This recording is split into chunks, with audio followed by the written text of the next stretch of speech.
नमस्कार दोस्तों, ढोल में पोल चैनल में आप सब मित्रों का हार्दिक स्वागत करता हूं। दोस्तों, गोस्वामी तुलसीदास ने अपने रामचरितमानस में हाइपरबोल अलंकार, अतिशयोक्ति अलंकार का बहुत खुलकर प्रयोग किया है और तथ्यों को बहुत ही बढ़ा चढ़ा करके रखा है।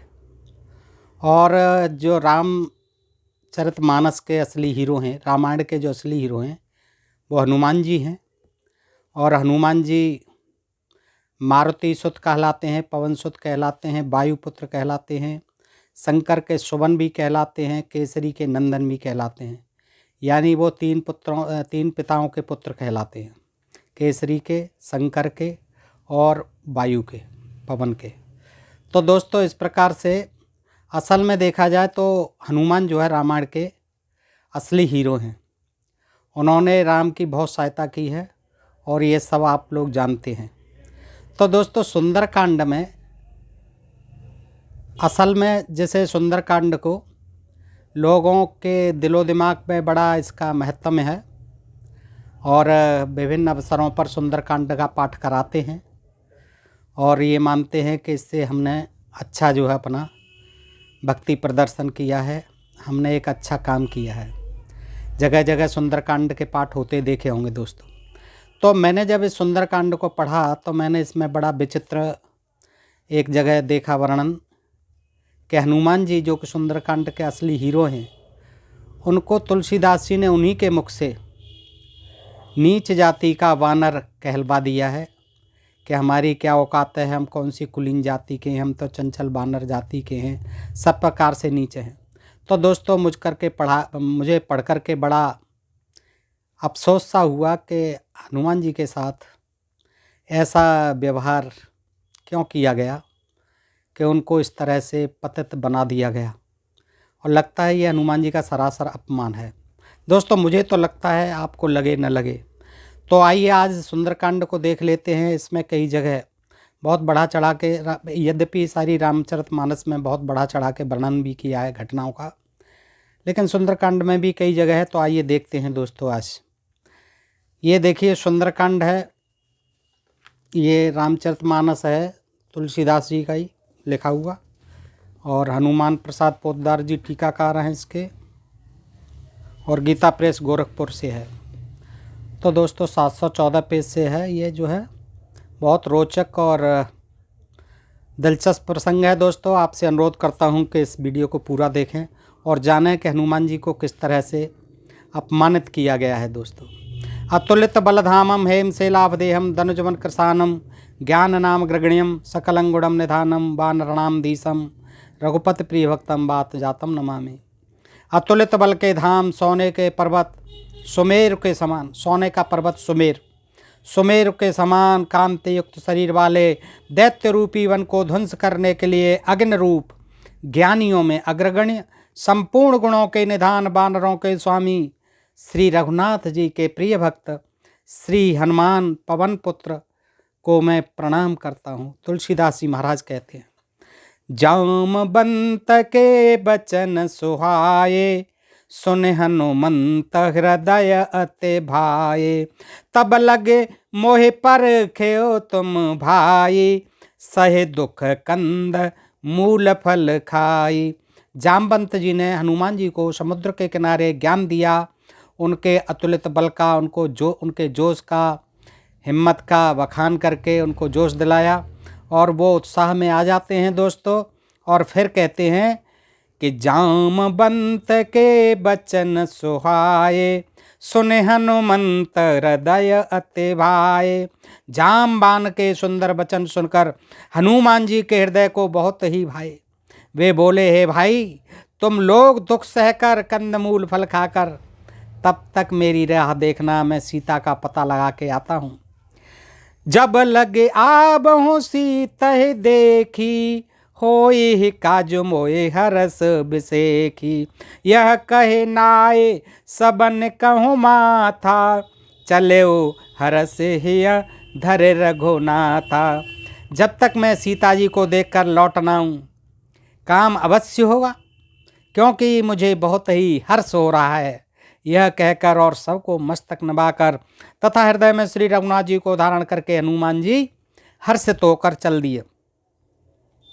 सिंधु तीर एक भूधर सुंदर, कौतुक कूद चढ़्योता ऊपर, बार बार रघुबीर संवारी, तरक्यो पवन तनय बल भारी।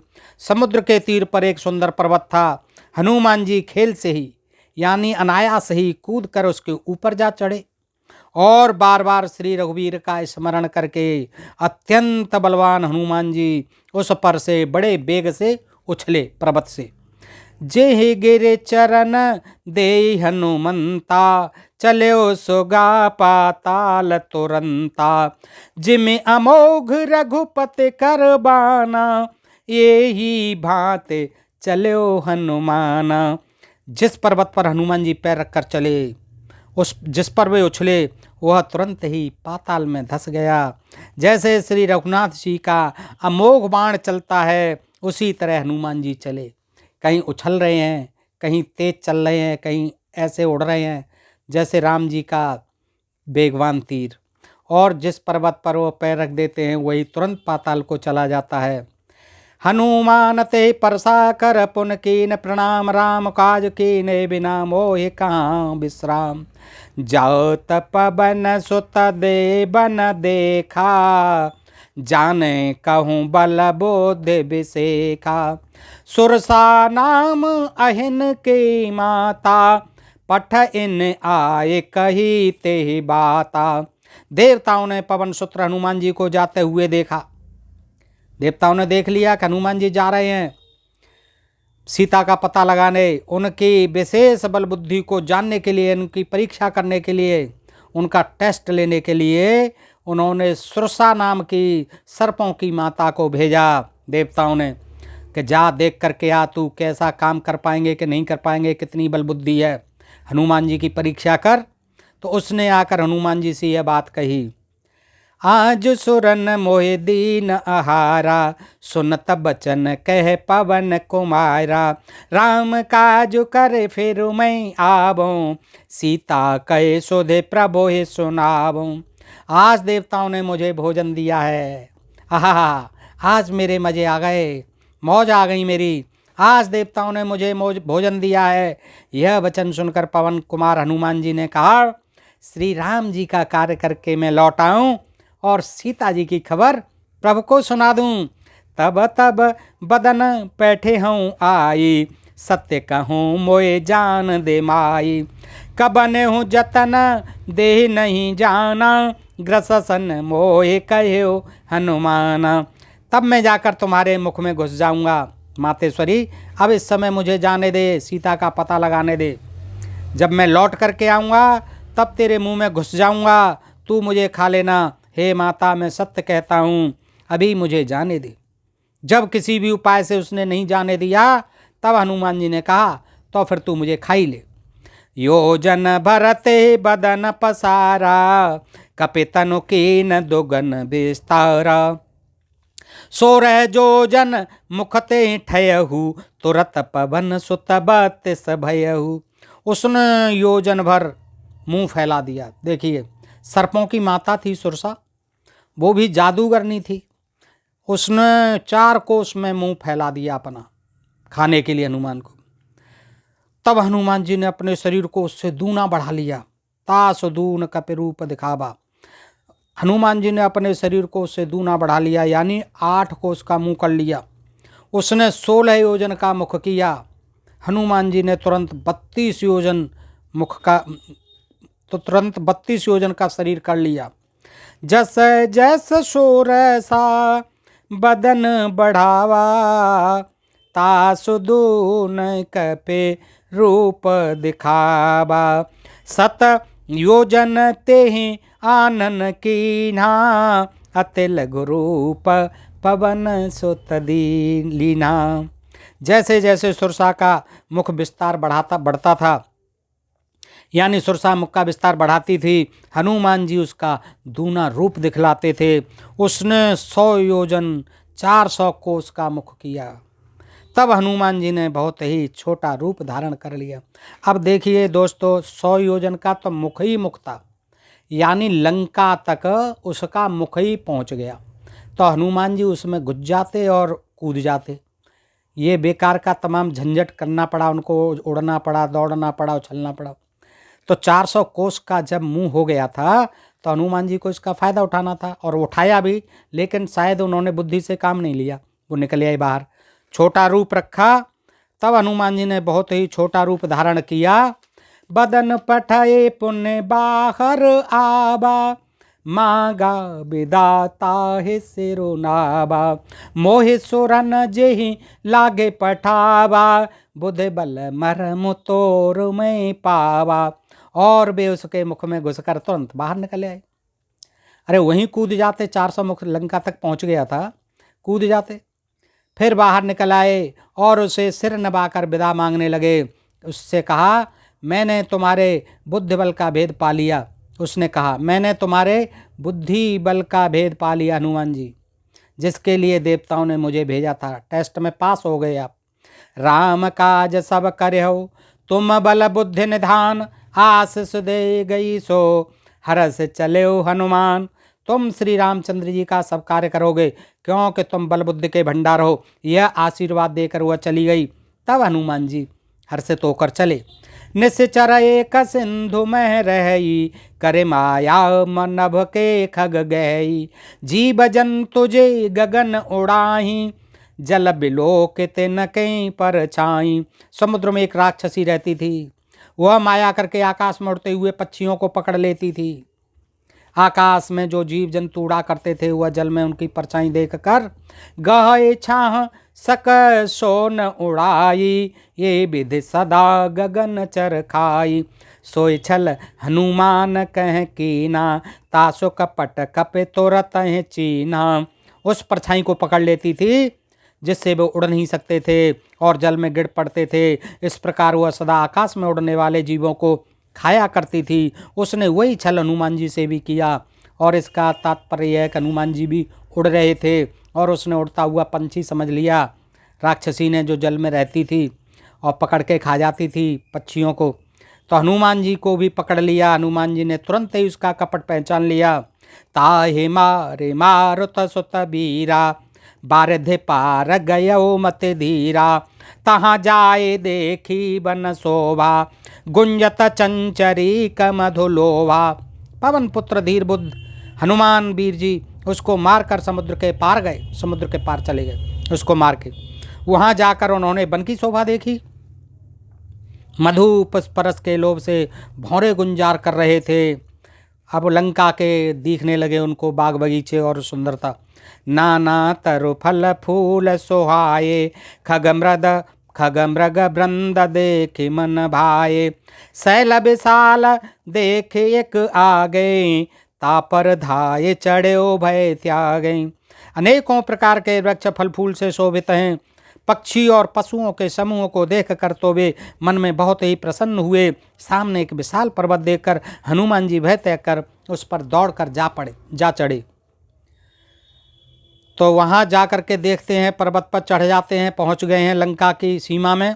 करे जतन वट कोटन विकट तन नगर, चहु दिस रक्षहीं, कहूँ महेश मानु सधैनु खर अज खल निशाचर बक्षहीं।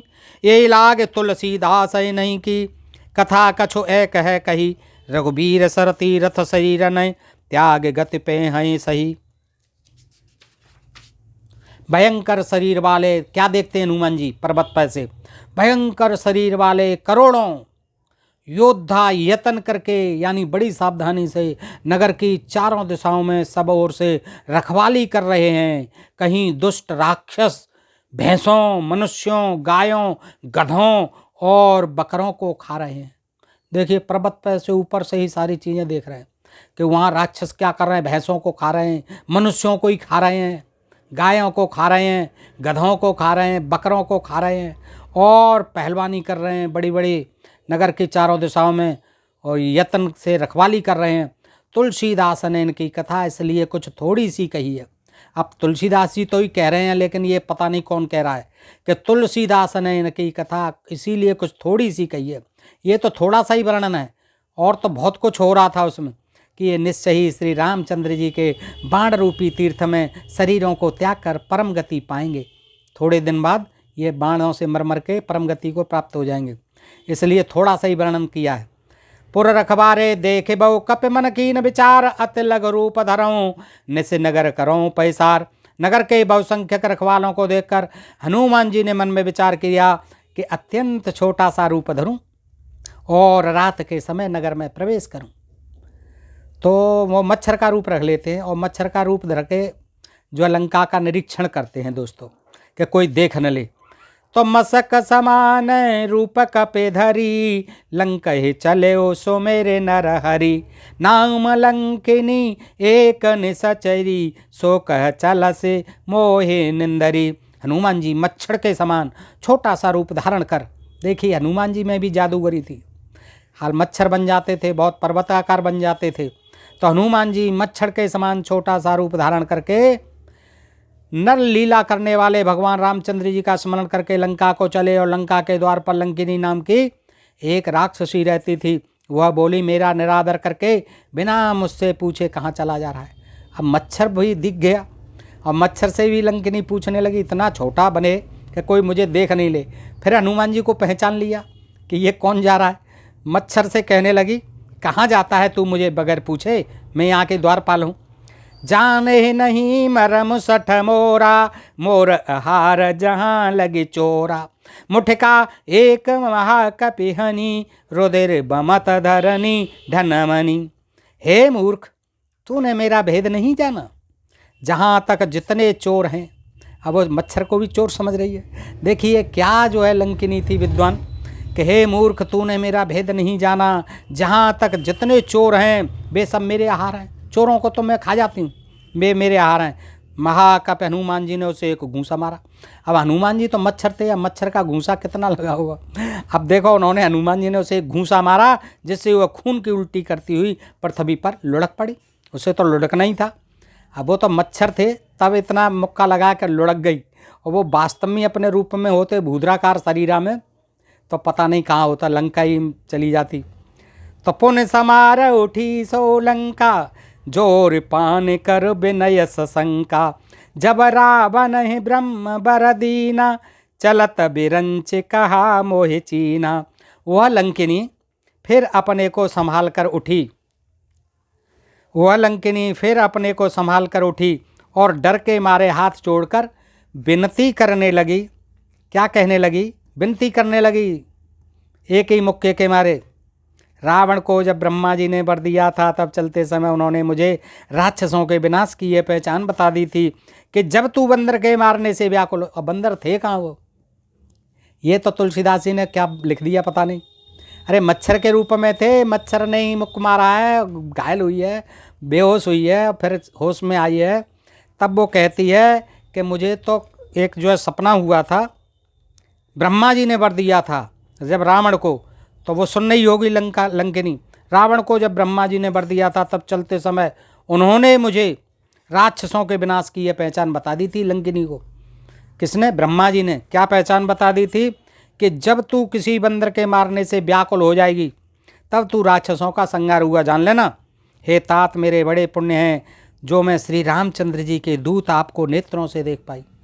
अब पता नहीं नेत्रों से कैसे देख पाई, वो तो मच्छर के रूप थे, मच्छर के रूप में ही देख लिया और पहचान लिया।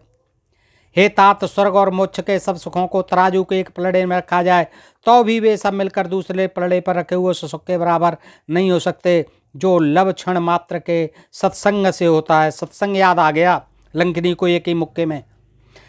शयन किए देखा कपिते ही, मंदिर महुन दीख बैदेही। भवन एक पुन दीख सुहावा, हरे मंदिर तह भिन्न बनावा। हनुमान जी ने तब रावण के महल में रावण को शयन किए देखा, परंतु महल में जानकी जी नहीं दिखाई दी। अब हनुमान जी को पता ही नहीं था कि जानकी जी कहाँ होंगे। वो सोच रहे थे कि रावण के महल में ही होंगे, तो वहाँ रावण को देखा सोते हुए, लेकिन जानकी जी नहीं दिखाई दी। फिर एक सुंदर महल दिखाई दिया, जहाँ उसमें भगवान का एक अलग मंदिर बना हुआ था। अब मच्छर तो थे ही, वो घुस गए घर घरों में, जाके देख रहे हैं महलों में, तो वहाँ उसमें जो है भगवान का एक अलग मंदिर बना हुआ देखा। रामायुध अंकित ग्रह, शोभा बरन न जाय, नभ तुलसी का वृंदतः देखे हरस कपिराय। वह महल श्री राम जी के आयुध धनुष बाण के चिन्हों से अंकित था। श्री राम के धनुष बाण थे, वहाँ श्री राम का चित्र नहीं था, श्री राम जी के धनुष बाण के चिन्हों से अंकित था, चिन्ह थे श्री रामचंद्र जी के धनुष बाण के। उसकी शोभा वर्णन नहीं की जा सकती।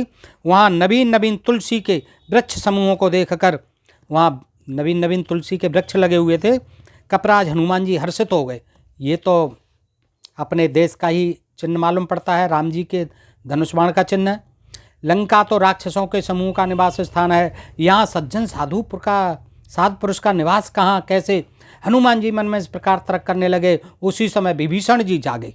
देखिए, राम राम ते सुमिरन कीना, हृदय हरस कप सज्जन चीना, एहि सन हठ करे हूँ पहचानी, साधुते हो इन कारज हानि। उन्होंने, विभीषण ने जब राम का नाम स्मरण उच्चारण किया, हनुमान जी ने उन्हें सज्जन जाना और हृदय में हर्षित हुए। हनुमान जी ने विचार किया कि इनसे हट करके अपनी ओर से ही परिचय करूँगा, क्योंकि साधु से कार्य की हानि नहीं होती, प्रत्युत लाभ ही होता है। ये सज्जन दिखाई देते हैं, ये तो कोई राम के भक्त ही दिखाई देते हैं, भारत के ही लोग भारत का ही रहने वाला है कोई, क्योंकि तुलसी के वृंद भी लगे हुए हैं, तो इनसे ही पूछना चाहिए। बेप्ररूप धरे बचन सुनाए, अब मच्छर रूप से ब्राह्मण के रूप में आ गए। बेप्ररूप धरे बचन सुनाए, सुनत विभीषण उठ तह आए, करे प्रणाम पूछी कुशलाई, विप्र कहो निज कथा बुझाई। ब्राह्मण का रूप धरकर हनुमान जी ने उन्हें वचन सुनाए। सुनते ही विभीषण जी उठकर वहाँ आए, प्रणाम करके कुशल पूछी और कहा कि हे ब्राह्मण देव, अपनी कथा समझा कर कहिए। पहचान लिया विभीषण ने कि ये तो ब्राह्मण देव आ गए भारत के। तो ब्राह्मण देव बताइए, अपनी कथा सुनाइए। कि तुम हरे दासन में कोई, मोरे हृदय प्रीति अति होई, कि तुम राम दीन अनुरागी, आय हो मोहि करन बड़ भागी। क्या आप हरि भक्तों में से कोई हैं? क्योंकि आपको देखकर मेरे हृदय में अत्यंत प्रेम उमड़ रहा है। अथवा क्या आप दीनों से प्रेम करने वाले स्वयं श्री राम जी ही हैं, जो मुझे बड़भागी बनाने आए हैं, यानी घर बैठे दर्शन देकर कृतार्थ करने आए हैं? क्या आप श्री राम जी हैं? आप कौन हैं? या कोई आप हरि भक्त हैं? आपको देखकर मेरे हृदय में बड़ा प्रेम उमड़ रहा है हनुमान जी। तब हनुमंत कही सब राम कथा निज नाम, सुनत जुगल तन पुलक मन, मगन सुमिर गुण ग्राम। तब हनुमान जी ने श्री रामचंद्र जी की सारी कथा कहकर अपना नाम बताया। सुनते ही दोनों के शरीर पुलकित हो गए और श्री राम जी के गुण समूहों का स्मरण करके दोनों के मन प्रेम और आनंद में मगन हो गए। सुनहु पवन सोतय रहने हमारी, जिम दस नहीं महु जीव बिचारी, तात कबहु मोहि जानी अनाथा, करे हैं कृपा भानु कोलनाथा। विभीषण जी ने कहा, हे पवन पुत्र, मेरी रहनी सुनो। मैं तो यहाँ ऐसे ही रहता हूँ जैसे दांतों के बीच में बेचारी जीव। हे तात, मुझे अनाथ जानकर सूर्य कुल के नाथ श्री रामचंद्र जी क्या कभी मुझ पर कृपा करेंगे? तामस तनु कछु साधन नाही, प्रीति न पद सरोज मन माही, अब मोहि भा भरोसा हनुमंता, बिनु हरि कृपा मिलहि नहीं संता। मेरा तामसी यानी राक्षस शरीर होने से साधन तो कुछ बनता नहीं, और न मन में श्री रामचंद्र जी के चरण कमलों में प्रेम ही है।